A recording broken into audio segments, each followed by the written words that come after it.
Leçon quotidienne numéro 16. Les méthodes de décision.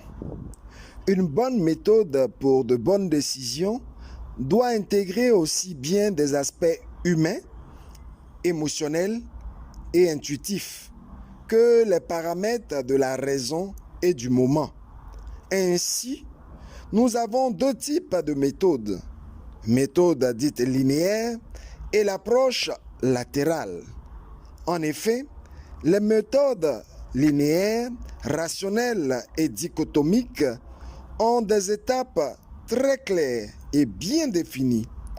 On peut les résumer en définir le problème, identifier et pondérer les critères, développer la structure décisionnelle, identifier les alternatives, confronter les alternatives aux critères, décider et enfin valider le raisonnement.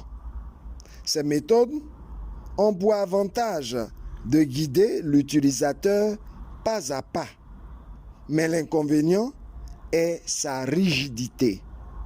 Aussi, cette méthode manque de vision globale parce que nous sommes dans un processus d'étape par étape. En outre, l'approche latérale est plus créative. On y trouve l'analogie. On fait un rapport avec d'autres situations déjà résolues. La métaphore, on réinvente le problème en le traduisant dans un modèle connu ou imaginaire. Le raisonnement par l'absurde, c'est sorti du cadre, changer de référence.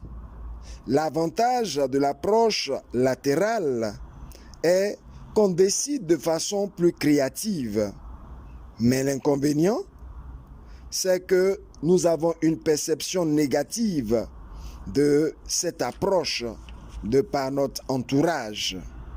Africaines et Africains nouveaux, Ivoiriennes et Ivoiriens bois de manioc, ces méthodes que je viens de vous citer et de vous proposer demandent une maîtrise certaine pour être animées efficacement.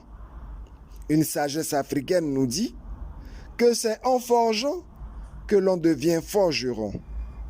Dans les prochaines motivations, nous verrons la méthode linéaire, pas à pas. Je te conduirai concrètement, étape par étape, dans tes prises de décision. Sois assidu et fais tes exercices. Alors, tu verras les résultats. Je t'invite à cette belle aventure. C'était ton coach, Paul Blanchard-Raquet, influenceur au naturel, bois de manioc. À demain et bonne journée.